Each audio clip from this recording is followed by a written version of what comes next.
My psychopath mother assaulted me and took me to court over $3. She lost, then vandalized the house I was renting to her. I had her evicted and admitted to a psych ward for what she did after. I own a small house, and my parents have always really wanted to live in it rent-free. My dad is retired, and my mom refuses to work, and after some bargaining, we came to deal. A lease was written stating they'd pay $350 per month, which was the amount needed for me to pay it off. Essentially, I wasn't making a dime on this house. Well, I recently told my mother that rent would go up by $3 because of a slight increase in insurance. My mother lost it. She actually screamed at me, claiming I'm a money-hungry beach, threatened to ruin the garden because of this, and even lunged at me trying to grab my hair. She yelled that I owe her this, that she won't pay the $3, and I can't evict her because it's her house. I finally got her to let go of me and yelled back that she and my dad are listed as tenants. I went to turn around and leave, but she ran past me and blocked the door. "I'm not paying," she yelled again. I was at my wit's end by now and physically pushed her out of the way, then told her to talk to a lawyer about this, because if they refuse to pay, I will evict them. I walked out of the house, and later I heard the news that my mother is divorcing my father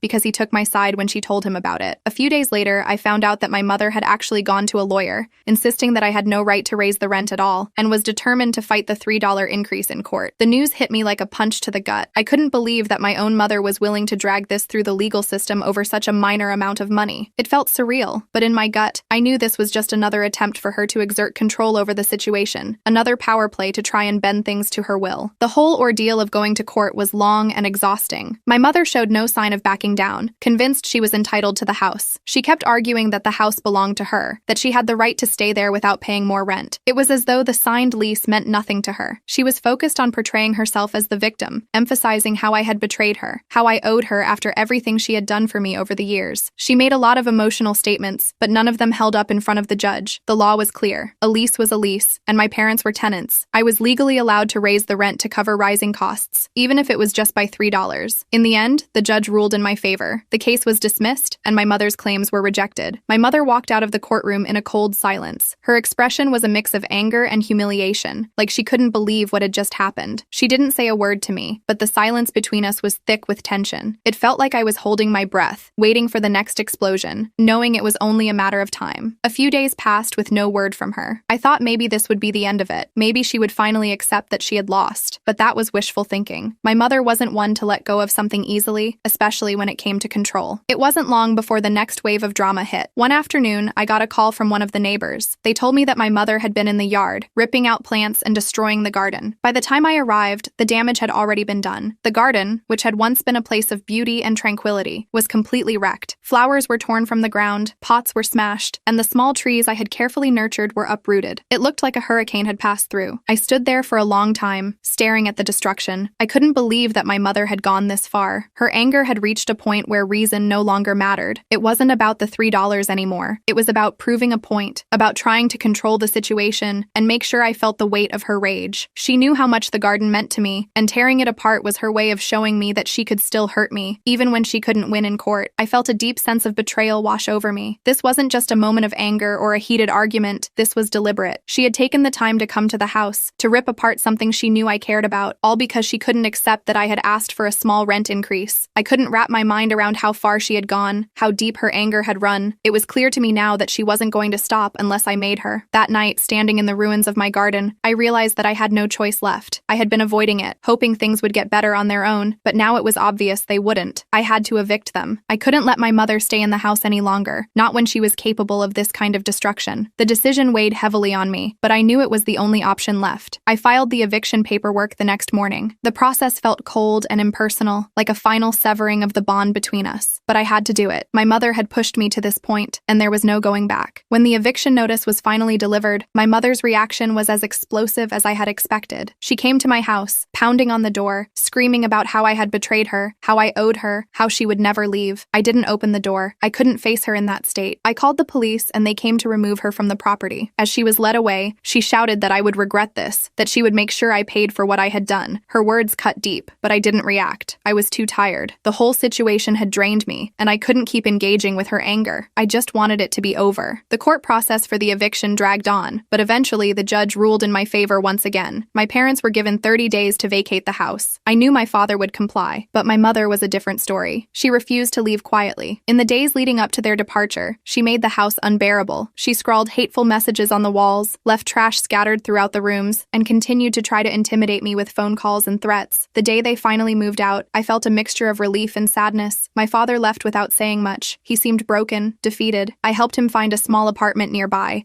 And although he was grateful, it was clear that the divorce and the fallout with my mother had taken a toll on him. This wasn't how he had pictured his retirement, and the guilt weighed on me, even though I knew this situation wasn't my fault. After they left, the house felt empty and cold. It had once been a place of comfort, but now it was just a reminder of everything that had gone wrong. I spent the next few weeks cleaning up the mess they had left behind. I fixed what I could, but some of the damage was too deep to simply cover up. The hateful words scrawled on the walls had left a mark, not just on the house, but on me as well. After my parents left the house, I spent weeks cleaning and trying to restore it to some kind of normalcy. The hateful words my mother had scrawled on the walls were the first thing I tackled. I scrubbed and painted over them, trying to erase the anger that had been embedded into the house. Every room felt like a reminder of the battle that had taken place here, but I knew I couldn't dwell on it forever. The garden was next. I replanted the flowers she had ripped out, filled the pots with new soil, and tried to bring back the peace the space once gave me. It wasn't just about repairing the physical damage. This was a way for me to move forward. But despite my best efforts to distance myself from the situation, my mother wasn't done causing chaos. About a month after the eviction, I got a call from the police. They had arrested my mother for trespassing. Apparently, she had been seen wandering around the property late at night, looking through windows, pacing the yard. A neighbor had called the police, worried about her erratic behavior. I wasn't surprised when I got the call. Her anger had always made her unpredictable, but the idea of her lurking around the house at night unsettled me. I thought back to her threats, the way she had shouted that I would never get rid of her, and it made sense. She couldn't let go. The police told me they had picked her up and taken her in for questioning. They didn't keep her long, just a few hours, but the incident made me realize that her mental state might be worse than I thought. She had never been like this before, at least not to this extent. Her anger had always been sharp, but I hadn't seen this level of obsession and instability. Not long after the trespassing incident,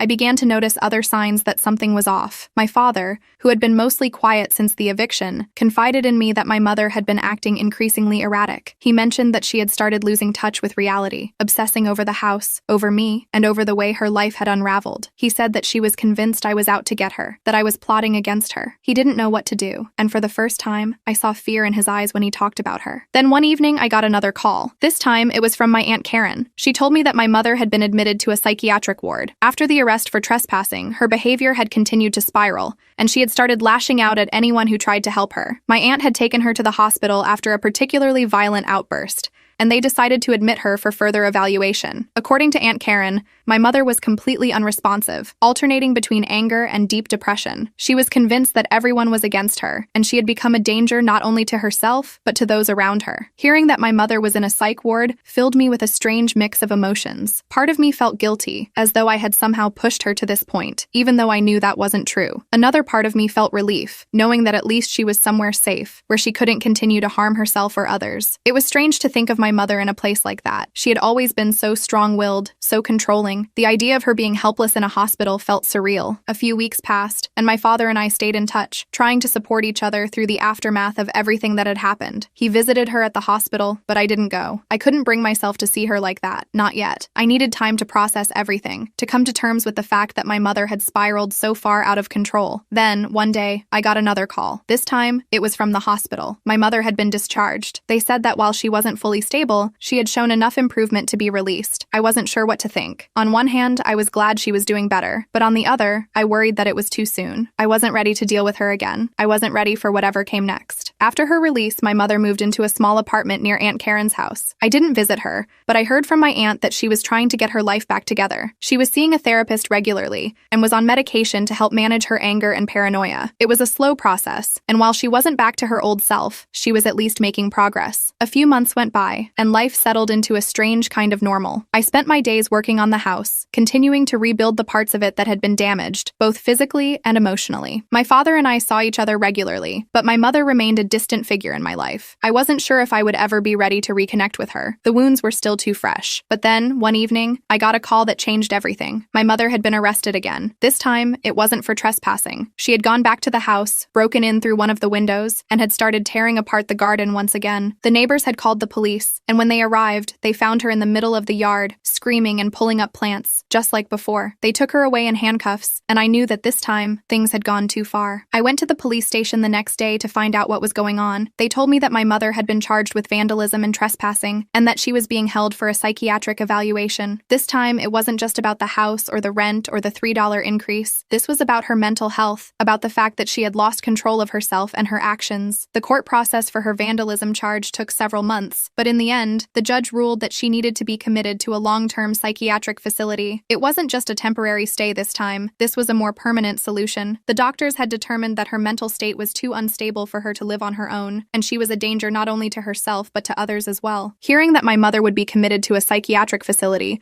brought a sense of finality to everything that had happened. It was heartbreaking in a way, but it was also a relief. I knew that she was in the right place now, where she could get the help she needed. But at the same time, it felt like the last thread connecting us had been cut. She wasn't the same person anymore, and I wasn't sure if she ever would be again. In the months following her commitment, I focused on rebuilding my life. My father continued to live nearby, and we grew closer as time went on. We both carried the weight of what had happened with my mother, but we didn't talk about it much. It was an unspoken understanding between us. That chapter of our lives was over, and we had to move on. The house, once filled with so much tension and anger, had finally become a place of peace again. I had replanted the garden for the second time, and the flowers bloomed brighter than ever before. The house felt like mine again, no longer haunted by the memories of the past. As for my mother, I received updates from my aunt every now and then. She was doing as well as could be expected in the psychiatric facility, but I didn't visit her. I wasn't ready to face her, and I wasn't sure if I ever would be. The distance between us had grown too wide, and while I hoped she would find some peace in her own life, I had to focus on finding it in mine.